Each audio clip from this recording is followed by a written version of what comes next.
Welcome to The War from Boise, Idaho. This is your host, Adam Graham. If you have a comment, send it to me, box13@greatdetectives.net. Today we're going to take a listen to another program that American service personnel overseas heard. This one was the Globe Theater. The Globe Theater brought listeners a wide variety of dramatic programming, and it was hosted by Herbert Marshall, who had actually begun his own show as a summer replacement over CBS in the States. And he brings an episode of that show to American service personnel in what appears to be a re-recording reenactment of the program that originally aired over CBS. It was an episode of The Man Called X, and the title is Music, Murder, and a Blonde Madonna, and the original air date was for a civilian audience was August 28th, 1944. Given some internal evidence, this program appears to have been recorded August 29th of 1944. But here now is The Man Called X.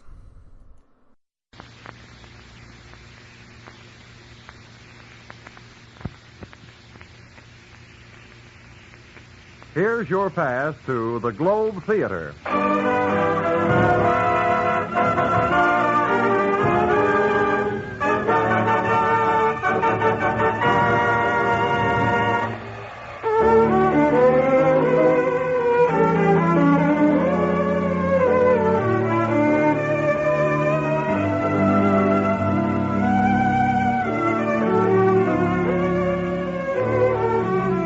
This is the Globe Theater, the radio playhouse especially for men and women of the armed forces of the United Nations.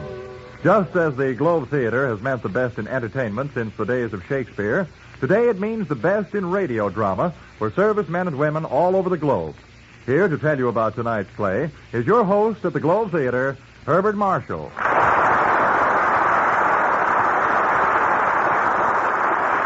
Thank you, and hello, everyone. Your favorite seat is ready and waiting for you here at the Globe Theater. No extra charge for loges. And tonight's bill is one that I trust will be well worth the hearing. There is one type of character that every actor longs to play, whether he be Sir Aubrey Smith or Roddy McDowell. That is the role of the quick-witted, romantic adventurer who moves through Monte Cristo-esque experiences, confronted with innumerable dangers, but usually confounding his adversaries by sharp thinking and subtle humor. Always, of course, there is a lovely girl who makes the confounding all the more worthwhile.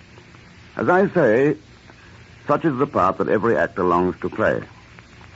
Now, there are decided advantages about being your host here at the Globe Theater, for that means that I'm also the casting director. And when a fat, juicy part of the title I've just described turns up, whom do you suppose was chosen to portray it? Well, not Sir Aubrey Smith or Roddy McDowell. I need only add that the title of this play is The Man Called X. What happens is of an exciting nature, I think you'll agree. So, let's up the curtain and let the play begin.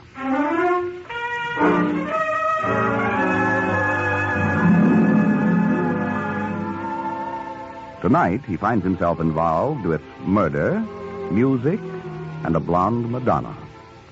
But at the moment, he and Nancy, his best girl, are sitting in a booth in a smart cocktail lounge in Midtown Manhattan. Ken, darling, Yes, dear.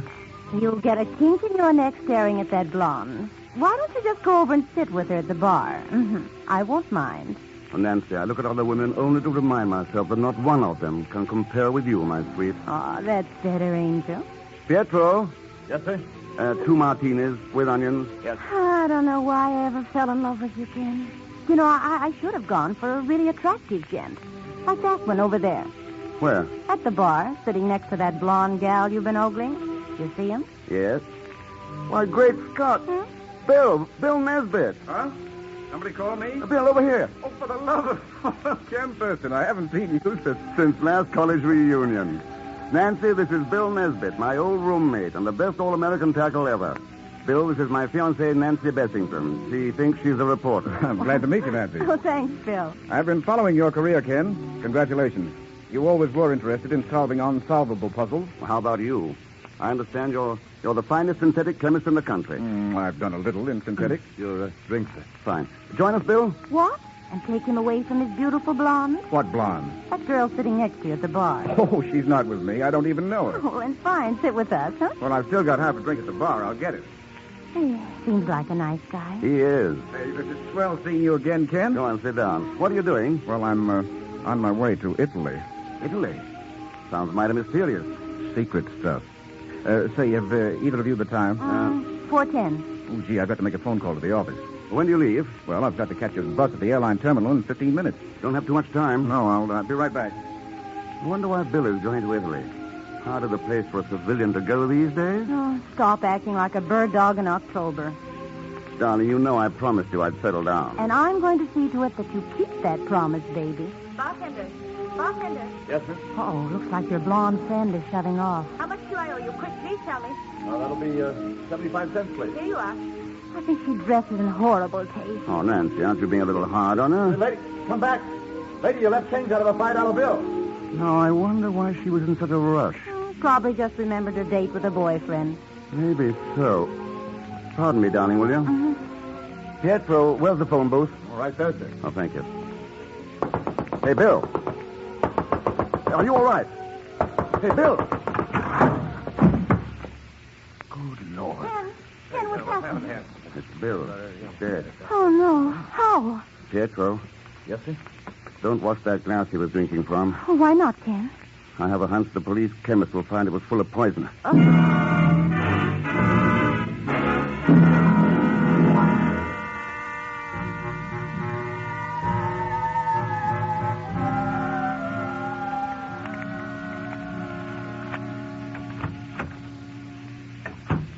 Oh, it's good to get back in my own apartment. You know, I'm not as used to looking at corpses as you are, and I feel a little sick. I know. I don't feel particularly chipper myself. Poor Bill. He would have won the Nobel Prize for chemistry one of these days. Ken, who could have done such a thing? I don't know. What's that you're looking at? Something I found in Bill's pocket. Oh, but Ken, the police should have that. They will after I've read it. Huh. Well, what does it say? There's just a name and address on it. Look. Luigi Antonelli, Umbrati, Italy. Umbrati. Never even heard of it. Must be just a tiny village. Wonder who Antonelli is. You can bet whoever Antonelli is, he's mixed up in this affair somehow. I wonder in what way. So do I. And I intend to find out. Oh, no, Ken, no, not Italy. Why poke your nose into this? Because I don't like old friends of mine being poisoned. I'm funny that way.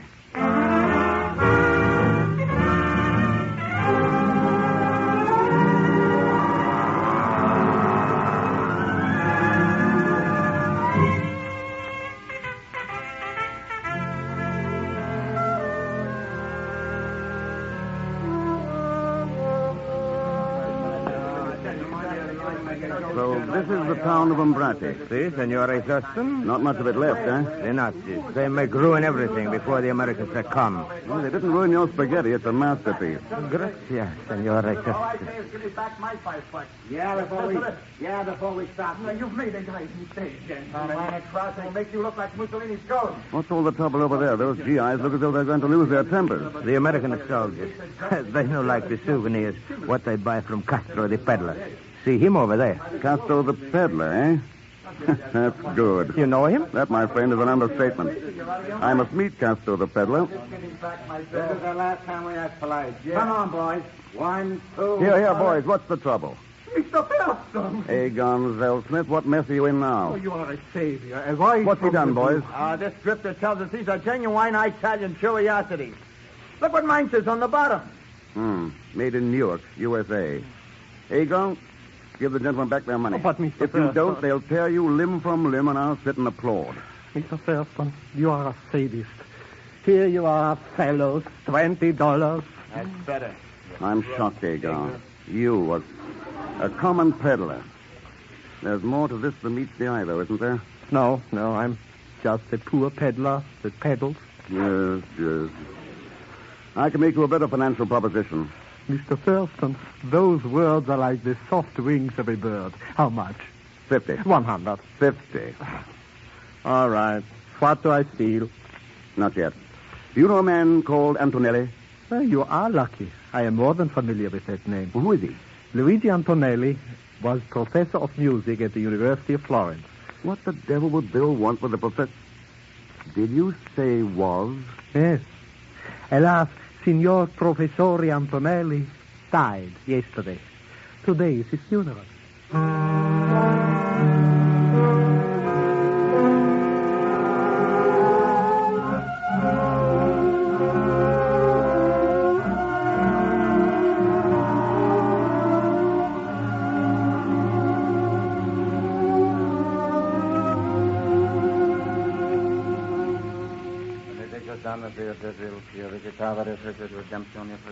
Stand back, Agar. Here, behind this tombstone.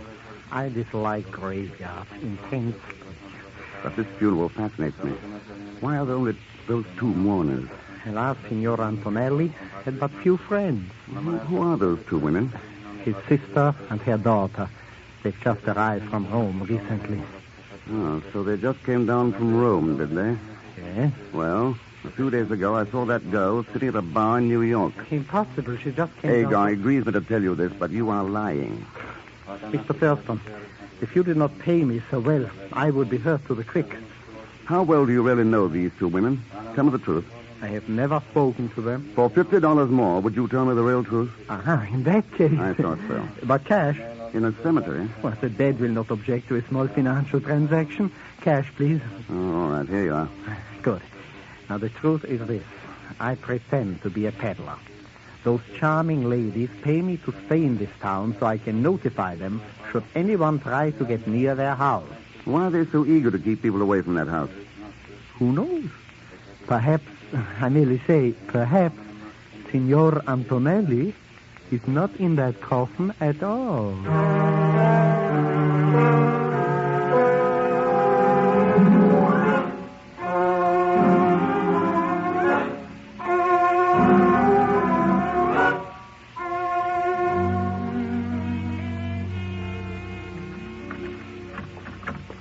Quiet, Mr. X. The women will be back soon from the funeral.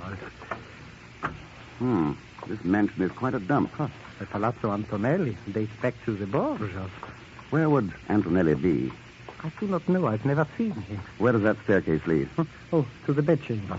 Let's try it. Mr. Thurston, the women will be back soon. Courage, Agar. The staircase was built too steep. Listen. Behind that door. Door's locked. Signor Antonelli, can you hear me? It gives me goosebumps to listen to that. Sounds out of his mind. But why is he being kept a prisoner? I will give you 50. If you were to offer me $1 million, I could not tell you. These women confide very little to me. Then you're slipping, Agar.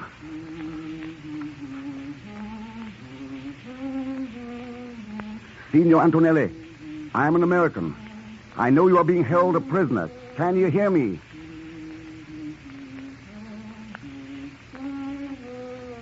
This is like a lunatic asylum. Let us get out of here. Yes, the ladies will be back soon anyway. I don't want to meet them this way. Mr. Thurston, what does this Signor Antonelli mean to you? I haven't the faintest idea yet. Maybe I'll know more after a formal call I intend to pay this afternoon.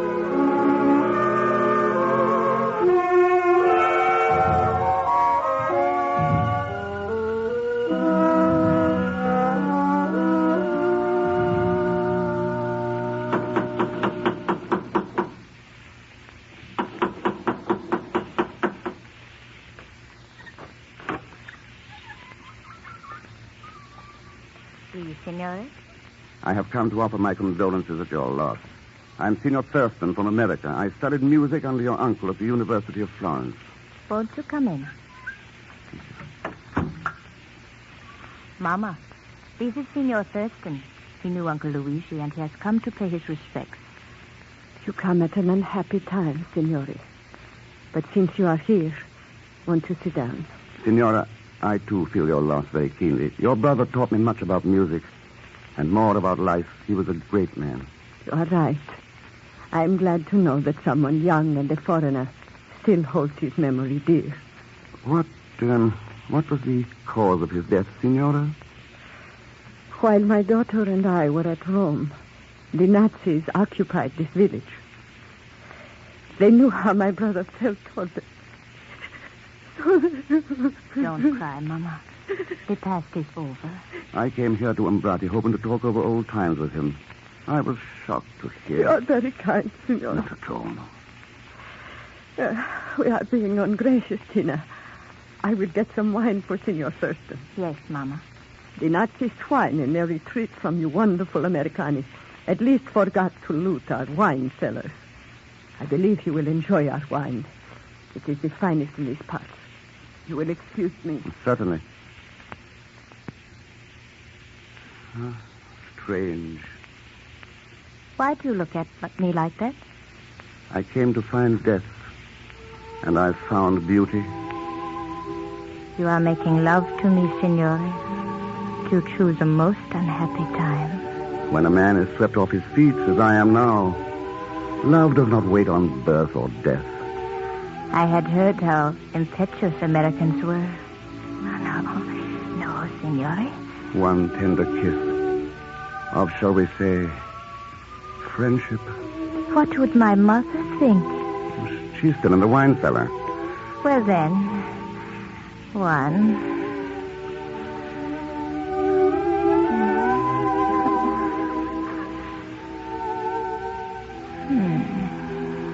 Your name?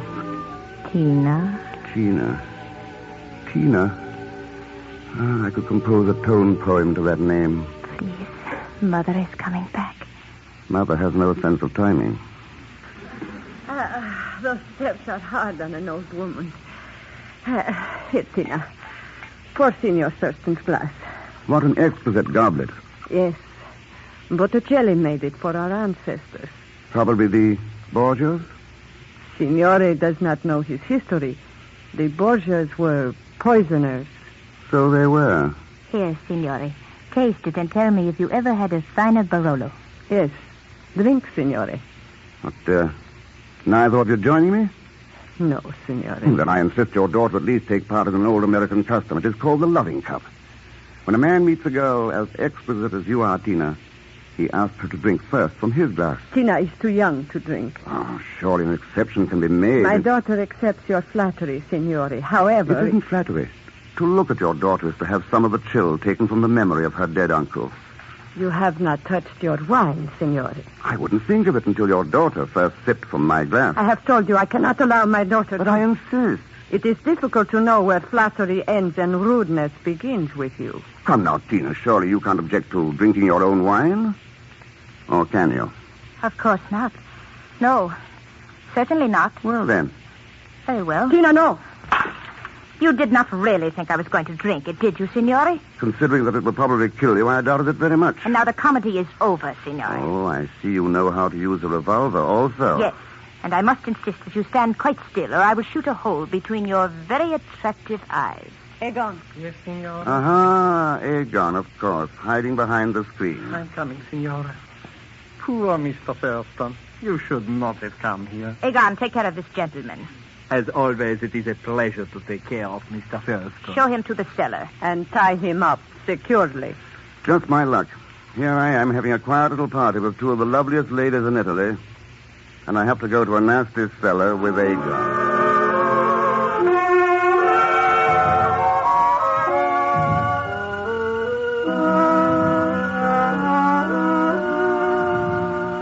Egon, don't you think that gun is superfluous? With you, I take no chances. Where is your shame? Taking my money and then telling those women who I am. Mr. X, believe me, it is very difficult to have both a conscience and a bank book at the same time. Oh, dear, what wouldn't you do for money? Offhand, I can't really imagine. How much did they pay you to double-cross me? 1,000 lira. I thought so. 1,000 lira. Not worth the paper it's printed on. It is? Of course not. You're beginning to make me very nervous. Italy is an occupied country, but that money wasn't worth one good American nickel. If I thought you were telling me the truth... Have I ever lied to you?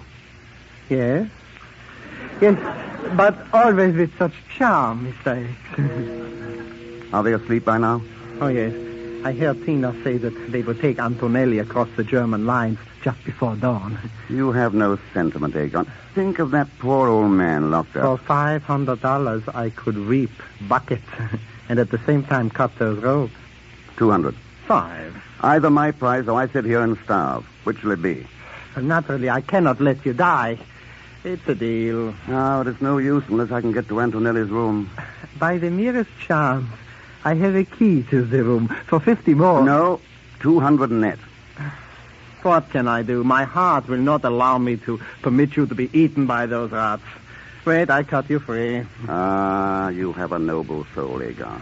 Sometimes. It's amazing how money will make me as soft as putty. Huh? There you are, free now, and here is the key. Thank you. Now, come with me upstairs to Antonelli. I'm sorry, Mr. Thurston. I must refuse. I'm really quite tired. I've had enough and made enough for one day. And so, Mr. X, we come now to the parting of the ways. I go back to town, and you go to the... Yes, that's probably right, Egon.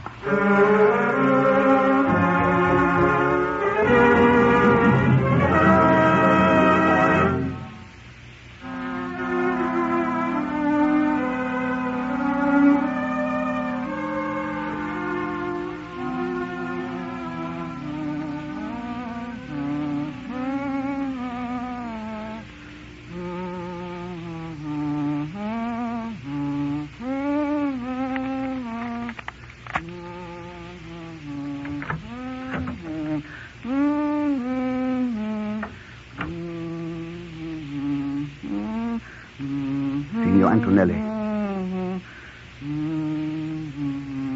Signor Antonelli. Who are you? I don't know you.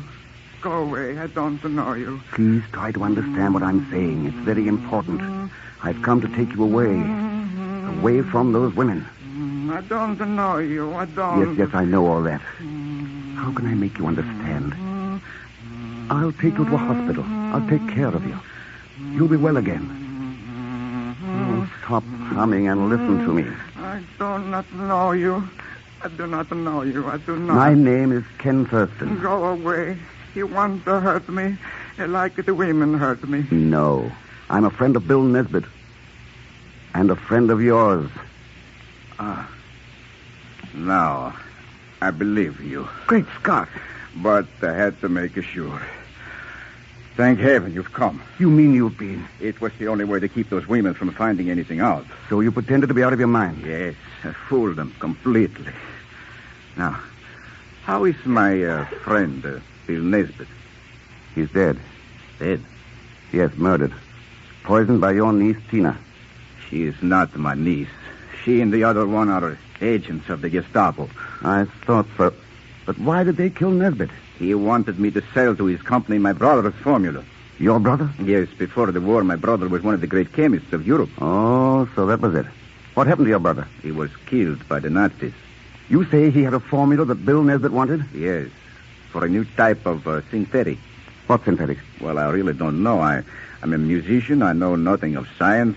But my brother handed the formula to me to keep for the day when Italy would be free.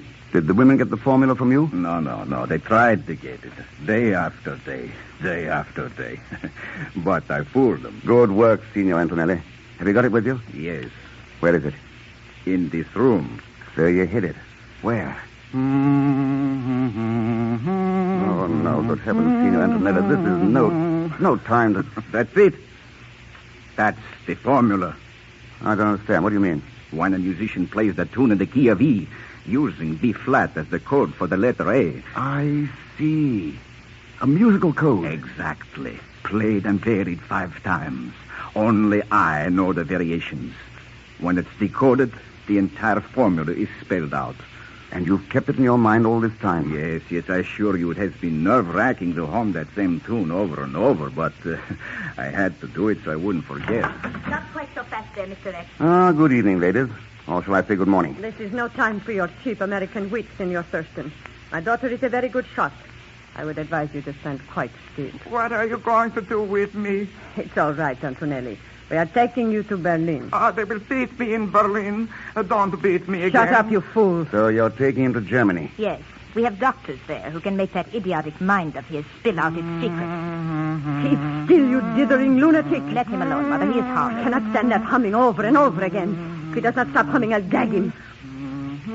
Don't hurt me. I'm just an old man who hates the fascism. Take your hands off of me. Smart work, Antonelli. Hold up. No, you don't, you little witch. Let me go. Get the gun, Antonelli. I have it, Mr. X. Fine. Don't move, ladies. Shall I shoot them? Both of them? What is this? I don't understand. It's very simple. Signor Antonelli is not the fool you presumed him to be. He is not insane. No, Signor. It is you and your daughter and people like you who are the insane ones. But now I think I shall do with you what they do with all mad dogs. Mother, I am afraid. Do not let him kill us, Senor Thurston. It will be a pleasure to destroy you both. No, Signor Antonelli. Let's not use their tactics. There will be judges for them. Judges made up of your own people. Hold up your hands, lady. Oh. You've caught them, Mr. X. I'm afraid your heroics have come a little late, Egon. Oh. Is there anything I can do? I'm afraid not. Go to sleep now. Did you find out why they wanted this old man? Naturally. Why? Signor Antonelli had a formula. Tell me, Mr. X, what was it, huh? If the first note stood for chlorine, and the next three notes stood for oxygen, carbon, and nitrogen... Yes. What would it all mean? Wouldn't you like to know?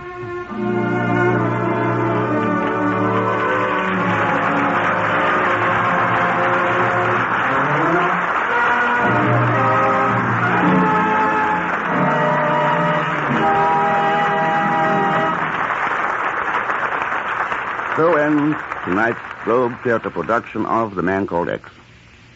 I know you'll join me in thanking Bernie Schoenfeld for his excellent script, Felix Mills for composing and conducting the score, and Bill Robeson, who presided in the control room.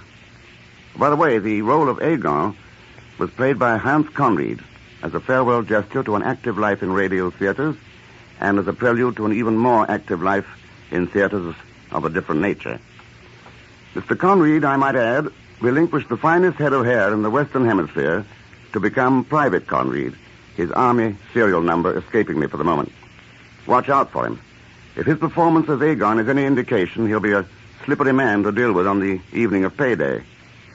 By the way, it really was fun to play the role of Ken Thurston for you, and I trust you enjoyed the adventures of A Man Called X. As for the next performance from the Globe, you'll hear Walter Abel, Louise Alberton, Ralph Bellamy, and David Bruce in a neat little thriller called Phantom Lady. Here's a short preview.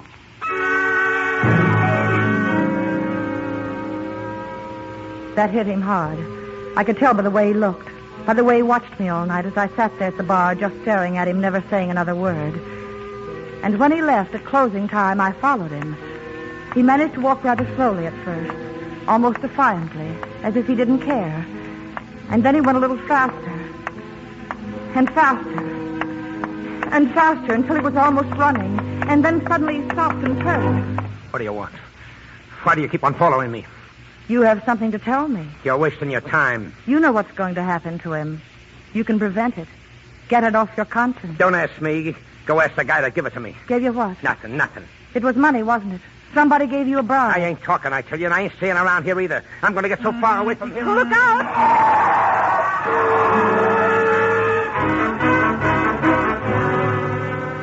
It's going to be a good show, and I know you'll want to hear it. So, jot down on the inside of your helmet liner that you have an appointment at the Globe Theater with Phantom Lady, starring Walter Abel, Louise Alberton, Ralph Bellamy, and David Bruce. I'll be on hand to show you your seat and take care of the introductions. Till next performance, then, this is Herbert Marshall wishing you all the best, and I'll be seeing you.